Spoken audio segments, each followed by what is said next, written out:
करबुक बखास्ते करबुक block निबिसिं खबजाक Jatanbari सम्राट जुब संघ क्लाबनि लुवाजि मुंबाइ कतर लतारि मोथोंमुं मोथोंजाकनाय गोमती हांकर अबन पैला जतनबारी सम्राट जुब संघ क्लाबनि बखाक्तै कतर लतारि मोथोंजाकनानि थांगै तंगो अ लतारियो जात्रेजात लतारि थंमुंग मानि माननाय मानि खनै सकात मारुति मालखुंनि सिमि खबै तंग बाइक स्कुटी तेकुबनि रांमरगनि मानि खनै रक अ लतारि मोथोंमुं थामजिसा सालमारिव मोथोंजाकना कक तंमानि फियाबा चंबारनि बागै लतारि मोथोंमालिया आशाल हाइनि बागै ताइसा हाइनहाय कताल साल साकलाइ रोजाखा लतारि मोथोंमुंनि बागै प्रेस मिट खलाइ साका जतनबारी सम्राट যুব সংঘ ক্লাব।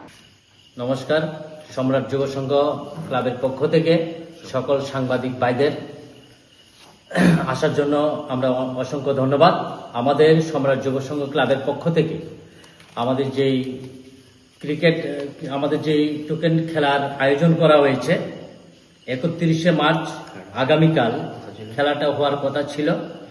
আমরা খুবই দুঃখিত, ইলেকশন পারপাসে আমাদের অনেকগুলা নিয়মবিধি মেনে চলতে হয়। তার জন্য আমরা সম্রাট যুব সংঘ ক্লাবের পক্ষ থেকে আমরা 22শে এপ্রিল রোজ বুধবার দুপুর 2টার সময় আমাদের খেলাটা শুরু হবে। আপনারা আমাদের সম্রাট যুব সংঘের সামনে খেলাটা শুরু হবে, লাইভও দেখতে পারবেন। এবং আমাদের 50% টিকিট সেল হয়ে গেছে, আরো 50% আছে। আমাদের কাছে অনেকটা টাইম আছে।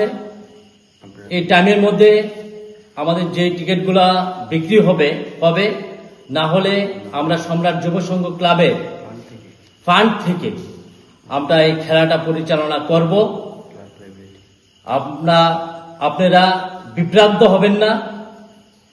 আপনারা যারা টিকিট এখনো কাটেননি তারা আমাদের সম্রাট যুব সংঘ থেকে কেটে নিয়ে যেতে পারেন। বিভ্রান্ত হওয়ার কোনো কথা নেই।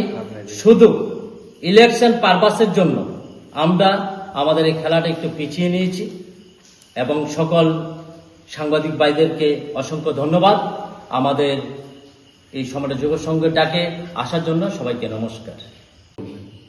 দেখুন, একটা কথা বলি আপনাদেরকে, আমাদের এই গোমতী জেলাতে আমাদের এই সম্রাট যুব সংঘ ক্লাব এবং এই গোমতী জেলাতে সর্বপ্রথম এত বড় খেলা এই সর্বপ্রথম। কিন্তু আমাদের যারা আসামের যারা আছেন তাদের সঙ্গে আমরা যোগাযোগ করে আমরা সম্রাট যুব সংঘের পক্ষ থেকে এই খেলাটার আয়োজন করেছি। আর এই খেলাটা যারা অমরপুরে, আপনারা যে অমরপুরের কথা বলছেন, আমি সবার কাছে একটা কথাই বলবো, আপনারা বিভ্রান্ত হবেন না। আমাদের খেলাটা 31শে মার্চ হওয়ার কথা ছিল, কিন্তু এডিসি ইলেকশনের জন্য আপনারাও জানেন যে ইলেকশনে কিছু নিয়মবিধি মেনে চলতে হয়। তার জন্য আমরা 22শে এপ্রিল বুধবার দুপুর 2টার সময় আমাদের এই খেলাটা হবে। এবং আমি বলছি যে এই খেলাটা আমাদের সম্রাট যুব সংঘ ক্লাবের পক্ষ থেকে হচ্ছে। এবং আপনারা জানেন যে সম্রাট যুব সংঘ প্রত্যেকটা মুহূর্ত, প্রত্যেকটা সময় মানুষের আপদ বিপদে মানুষের কাছে থাকে। আপনারা দেখতে পারবেন 15ই আগস্ট আমাদের এই সম্রাট যুব সংঘ ক্লাবের পক্ষ থেকে বিশাল একটা খেলা শুরু হয় যতনবাড়ি ডাকবাংলা গ্রাউন্ডে। হাজার হাজার লোক সেখানে উপস্থিত থাকে। আমরা সেই খেলাতে আমরা গরিব মানুষদের আমরা কিছু সাহায্য করি। আমরা সেই খেলাটা দিয়ে আমরা শুরু করছি। আমরা চাই আমরা এই গরিব মানুষদের পাশে দাঁড়াবার জন্য।